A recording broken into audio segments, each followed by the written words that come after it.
Vamos a dar comienzo a nuestro estudio bíblico de esta noche. Ustedes saben dónde nos encontramos, en la segunda carta de Corintios. Estamos en el capítulo 1 y vamos a estar meditando en el versículo 12 en adelante, que según nos alcance el tiempo. Vamos a ver cómo Pablo comienza a defender su apostolado, sobre todo su testimonio personal. Segunda de Corintios, capítulo 1, comenzando en el versículo 12. Yo veo la Biblia, hermanos, es una fuente inagotable. Realmente, usted pudiera sacar mensajes y estudios, yo digo, de cada versículo de la Biblia. No de porciones, de cada versículo usted pudiera sacar estudios y mensajes. Así es la profundidad de la palabra de Dios. Les digo esto porque miren cómo comienza este versículo, porque nuestra gloria es esta. ¿Pueden percibir este espíritu tan humilde del apóstol Pablo cuando él va a hablar de su persona? Sin embargo dice nuestra, habla en plural. Es como si él estuviera también incluyendo en sus palabras a todos sus consiervos, a todos los que estén pasando o atravesando la misma situación. Y él dice, nuestra gloria es esta. Pablo defiende su apostolado y testimonio personal porque es de suma importancia. Hay un dicho, lo he repetido en otras ocasiones, que debemos siempre tenerlo pendiente. Cuando uno pierde la honra, es lo más difícil de recuperar. Piensen en eso por un momento. En cuanto usted pierde su testimonio, hermanos, no es imposible, pero requiere mucho más esfuerzo de recuperar. El perdón del Señor y su restauración la tenemos al instante, que confesamos nuestros pecados. Él es fiel y justo para perdonarnos. Pero hermanos, los hombres somos crueles. Somos crueles con las demás personas. Y no somos capaces de perdonar a veces ni dar oportunidades. Cuando Pablo dice nuestra gloria, esa palabra gloria se traduce como fama. Y fama es una opinión sobre alguien o algo. Es una circunstancia por la que uno se hace bien conocidos. Pensaba en esto y yo decía, ¿verdad que todos somos famosos en nuestro propio círculo social? Todos somos famosos entre aquellos que nos conocen. Nos vamos a conocer por, y ahí yo pusiera una línea en blanco y usted la llena. Usted llena esa línea en blanco. ¿Por qué usted se da a conocer? Puede ser una persona introvertida, extrovertida, social, antisocial, tímida, chistosa. Puede ser un líder, un seguidor, un optimista, un pesimista. Alguien que le gusta comer. Yo creo que yo me estoy dando a conocer por eso. Lo puedo sentir y apreciar así, que es la opinión que tiene la gente acerca de mi persona. Que me gusta comer. En otras palabras, hermano, todos aquí, usted se da a conocer por algo. Y puede preguntarle a alguna persona, si es tan valiente, preguntar acerca de esto. Y si la persona es sincera, puede decirle cosas negativas o positivas, porque todos en nuestra personalidad tenemos de ambos. Hoy día se cuenta la popularidad por la cantidad de seguidores que las personas tienen en Twitter, así es como dicen que cuentan la popularidad. Pero hermanos, nosotros tenemos que, ya que aquí estamos viendo la palabra gloria como fama, velar mucho por nuestro testimonio. Haciendo un paréntesis, la Biblia nos exhorta a no buscar nuestra propia gloria, Fíjense que dice Romanos 12:16, que no debemos de ser altivos, tenemos que asociarnos con los humildes y no ser sabios en nuestra propia opinión. Y en 1 de Tesalonicenses 2:6, el mismo Pablo afirma no buscar gloria de los hombres. Todo esto es importante que lo sepamos, porque él aquí dice, porque nuestra gloria es esta. Así que ya sabemos que no se refiere a la gloria que solamente pertenece a nuestro Dios, a nuestro Señor Jesucristo, porque el mismo Dios lo dice en Isaías 42:8, que Él, su gloria no puede ser, que Él no comparte su gloria con absolutamente nadie. Nadie. Sin embargo, nosotros, los creyentes, venimos a ser gloria de nuestro Señor Jesucristo. ¿Por qué? Porque sin esa obra de redención que obró Cristo en la cruz, y sin la ayuda del Espíritu Santo, esa gloriosa obra que Él está completando en nuestras vidas, ¿qué fuera de nosotros? ¿Cuál sería nuestra fama? ¿Por qué cosas nos daríamos a conocer? Entonces, la obra que el Señor ha hecho en nuestras vidas ha hecho que esa fama que ahora tenemos sea una fama positiva. ¿Por qué? Porque estamos en las cosas de nuestro Señor. Por eso dice, nuestra gloria es esta. ¿Y cuál era su gloria? Fíjense, el testimonio de nuestra conciencia. Vuelve ahí a hablar él en plural. Aunque él está hablando de sí, pero está hablando en plural. El testimonio de nuestra conciencia, que con sencillez y sinceridad de Dios, no con sabiduría humana, sino con la gracia de Dios, nos hemos conducido en el mundo y mucho más con vosotros. Aquí él está defendiendo el testimonio de su propia conciencia. La conciencia es la que dicta las normas de justicia, o sea, nuestra conducta. También advierte acerca del mal, aprueba el bien. Se puede ver ahí en Romanos 2:14-16, que es como la ley divina puesta en la mente y en el corazón del ser humano. Por eso es importante prestar atención a este juez interno que todos llevamos por dentro y que de ninguna manera podemos engañar. Sin embargo, con tristeza se dice que hay quienes cauterizan las conciencias. Así habla 1 de Timoteo 4:2. Dice, por la hipocresía de mentirosos que teniendo cauterizada la conciencia. Cauterizada, quiero decirle, no significa que haya dejado de funcionar como conciencia en sí. Recuerde que eso es la ley de Dios en la mente y en el corazón del hombre. Cauterizar la conciencia significa que la persona opta por un estado no alerta o negación que lo adopta para no sufrir. Voy a volver a repetir, ¿verdad? ¿Por qué hay algunos que cauterizan las conciencias? No es que deje de funcionar, sino que la persona, lo voy a decir al revés, para no sufrir, opta por ese estado de negación o no estar alerta a lo que la conciencia le dicta. Y como ustedes pueden saber, esto es engañarse a uno mismo, porque nadie puede evadir el alcance del pecado y sus consecuencias. Absolutamente ningún hombre puede evadir esto.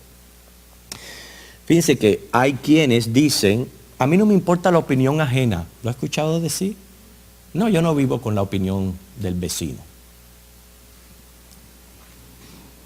Es cierto que el hombre puede ser cruel, calumniador, pero ¿hasta qué punto esta filosofía, que es humanista y bien relativista, es aceptable en el cristiano?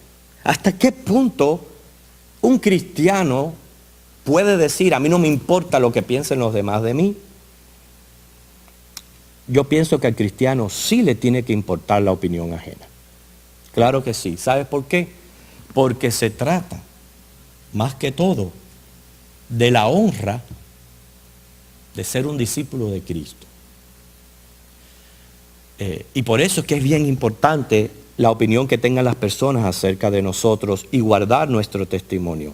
Siempre van a surgir calumniadores. No olvidemos que hasta al mismo Jesús, en el día de su juicio, se presentaron falsos testigos y le calumniaron.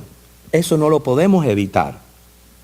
Pero gracias a Dios que tenemos la conciencia que juega un papel bien importante en esto, porque si tenemos una limpia conciencia, no tenemos por qué preocuparnos.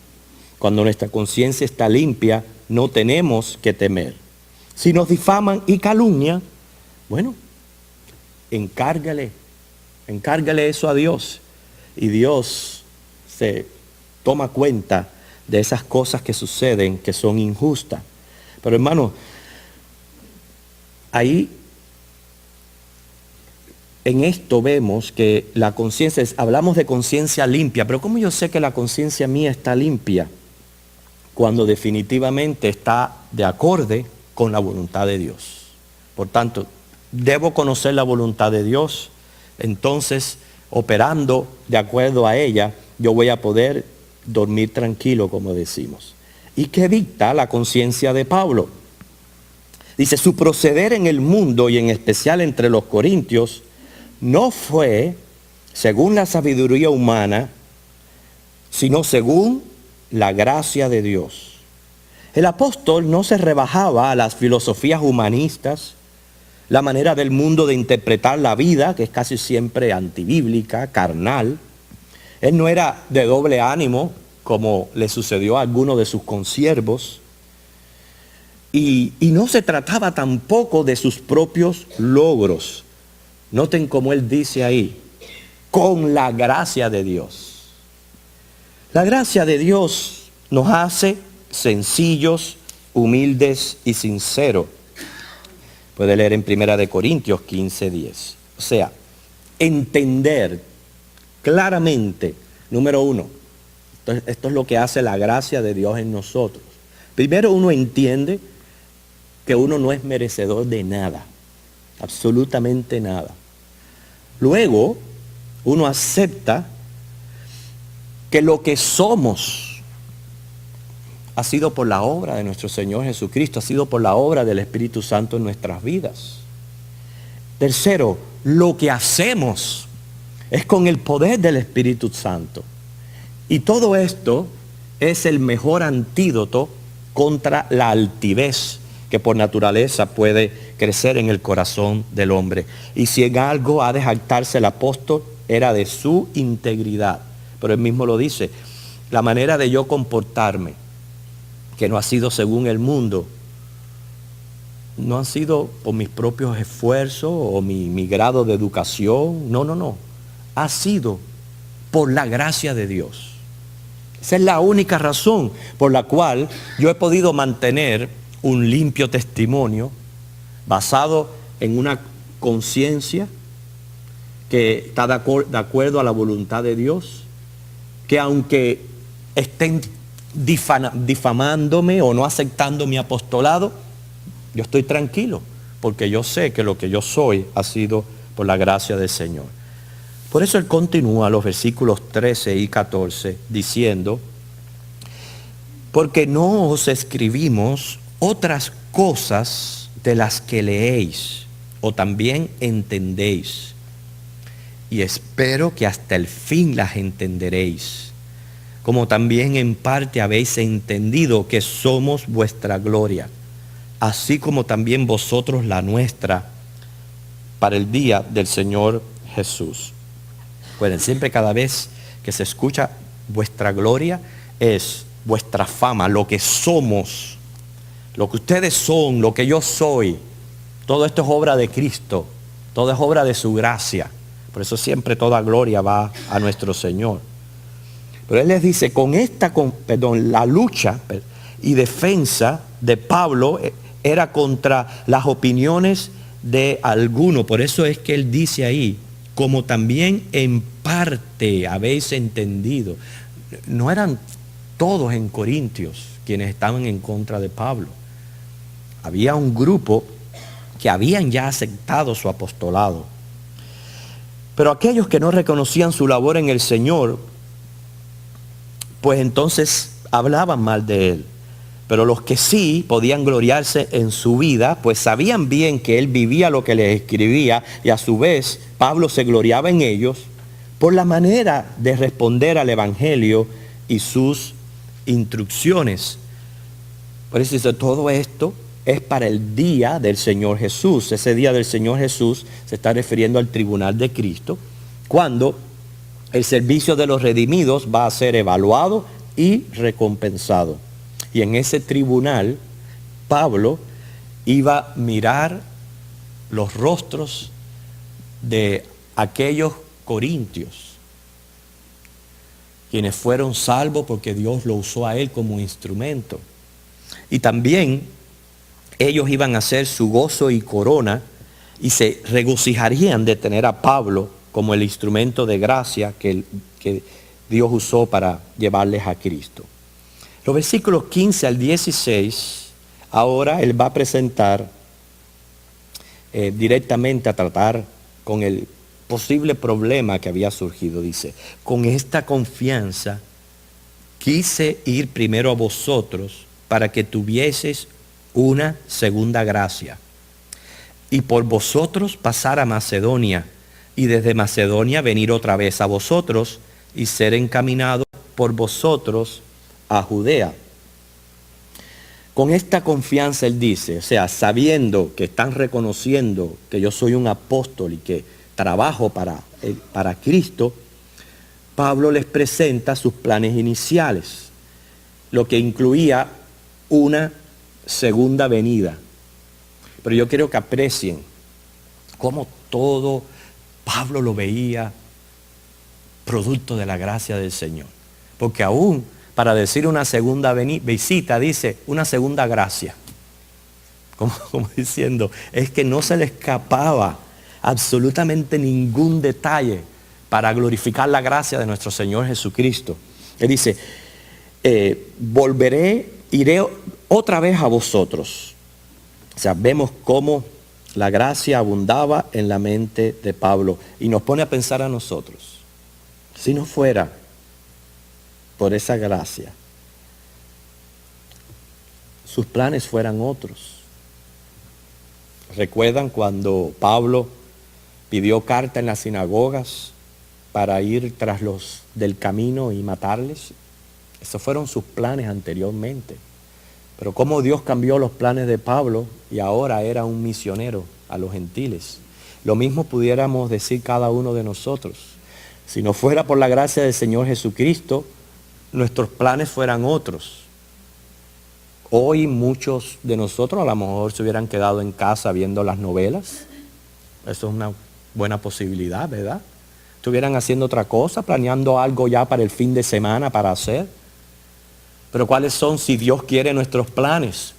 Estar aquí el domingo en la casa del Señor. O sea, cómo la gracia del Señor transforma la vida y cambia nuestros planes para el Señor. Los planes de Pablo era salir de Éfeso, pasar por Corinto, luego viajar hacia el norte, a Macedonia. Al regresar, volver a pasar por Corinto. Esa era la segunda gracia que él habla ahí, para así entonces que ellos lo encaminaran a Judea. Serán sus planes, solo la agenda que él tenía en su mente. Sin embargo, no sucedió así. Miren lo que dicen los versículos 17 al 18. Así que al proponerme esto, usé quizás de ligereza. O sea, los planes los hice muy ligeros, sin detenerme quizás a meditar. O lo que pienso hacer, lo pienso según la carne, para que haya en mí sí y no. Mas, como Dios es fiel, Nuestra palabra a vosotros no es sí y no. Por eso él pregunta, después de presentarles sus planes iniciales, todo ese recorrido que él iba a hacer, él dice, ¿son decisiones tomadas a la ligera según sus propios planes? Santiago dice que todo lo que hacemos, el ir de aquí para allá, debe de ser si Dios quiere. Santiago 4, 13 al 17. Y en realidad este plan nunca se cumplió. Lo que sucedió fue que Pablo fue de Éfeso a Troade. Allí, al no encontrar a Tito, pasó directamente a Macedonia y no pasó por Corinto. Eso fue lo que sucedió. Pero ¿por qué Pablo aclara esto?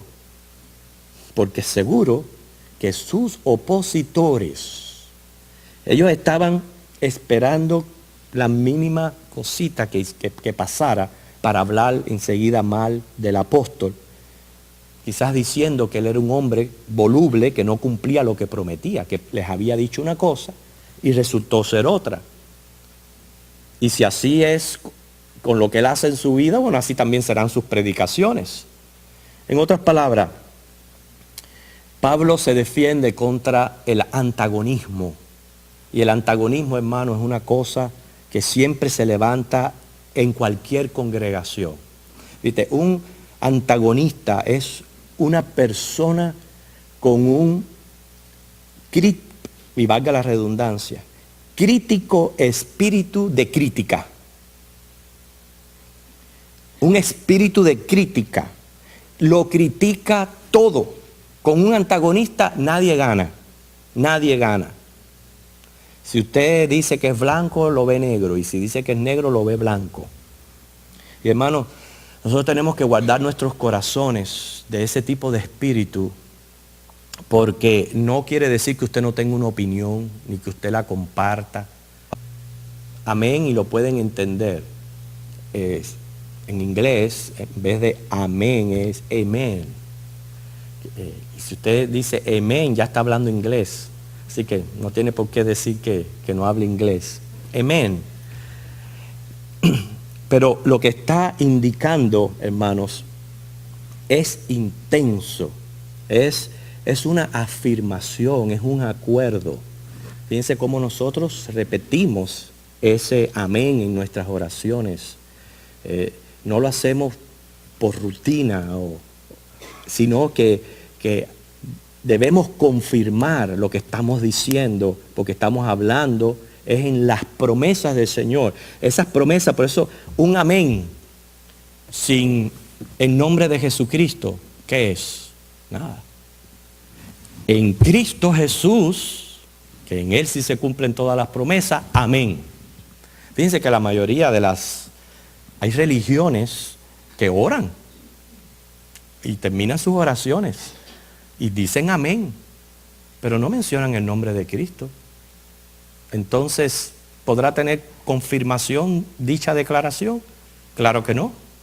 Si todo lo que nosotros recibimos es por Cristo Jesús. Por eso es que en Él es el amén, y en Él nosotros confirmamos. Es como decir, de cierto os digo, se usa amén, amén, lego, umen, una confirmación, un asentamiento. Y esto es tanto para bendición como también para maldición. Es una promesa que se ha de cumplir en Cristo Jesús.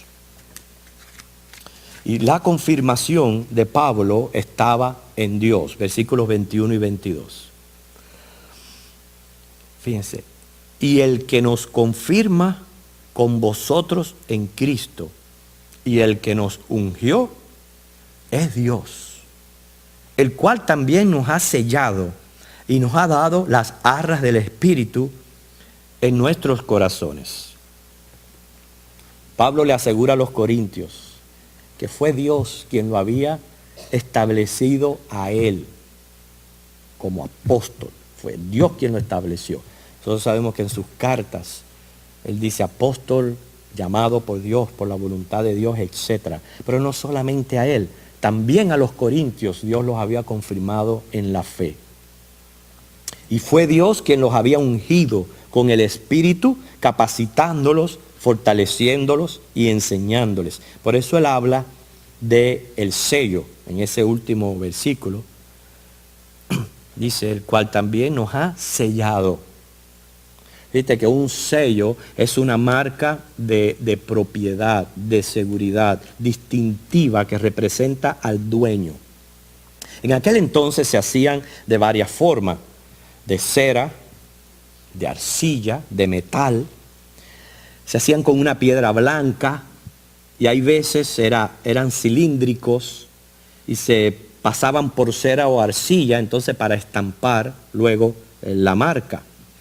Casi la mayoría tenía más ilustraciones que escritura y algunos se llevaban colgados en el cuello o en el dedo. Pero esto del sello tiene varios usos y por lo menos podemos hallar 3 utilidades que tienen implicación con nuestra salvación. Una de las primeras utilidades del sello es servir como estampa para validar una carta o un documento en lugar de la firma del remitente. Es como garantizar un juramento. En esto podemos ver que el sello servía de garantía. Cuando hablamos del sello del Espíritu Santo, hermano, está indicando la garantía de nuestra salvación. ¿En base de qué? En que el Evangelio es obra, iniciativa, consumada por Dios, por gracia, que no es por obra o esfuerzos humanos. Por tanto, está garantizada nuestra salvación. También el sello servía para lacrar cosas o impedir el acceso sin autorización. Quiere decir, una segunda utilidad del sello es servir de identificación. Primero de garantía, ahora de identificación. Por eso que el sello del Espíritu es la marca que reafirma que pertenecemos a Dios. Y tercero, servía como una orden irrevocable de un rey. Quiere decir, de confirmación. Otros sellos más pequeños se convertían en anillos, podían ser de metal o trozo cilíndrico de arcilla. Se tallaba una marca especial que al estamparse en la arcilla mojada o cera caliente, dejaba el sello su firma. Cuando un rey ponía su sello, constituía una orden real. Y esa orden real exigía cumplimiento inmediato y era irrevocable. Ustedes se recuerdan del rey Asuero y la reina Esther, como él no pudo revocar aquello que ya él había sellado con su anillo. ¿Qué me está diciendo a mí? El sello del Espíritu Santo, que las promesas de Dios son irrevocables. Irrevocables. No hay forma ni manera de que alguien que Dios ha sellado pierda su salvación. No la hay. ¿Por qué? Porque es una garantía, es una identificación y es una confirmación. Por eso que los que damos fruto de arrepentimiento y de conversión, sabemos que hemos creído en Cristo y estamos seguros. Y quiero decirle, ya para terminar, Romanos 8:16 dice que esa conciencia que estuvimos hablando primeramente da testimonio a nuestro espíritu de que somos hijos de Dios. Entonces, Pablo se defiende contra aquellos que estaban dudando de su apostolado y de que por el hecho de que tuvo que cambiar sus planes, no quiere decir que sea un hombre desconfiable, porque lo que él dice, sí está bien, yo tenía toda mi voluntad para ir 2 veces a verlo, a ustedes, pero la voluntad de Dios fue otra y yo estoy sometido a su voluntad y por eso que sucedió como fue. Señor les bendiga.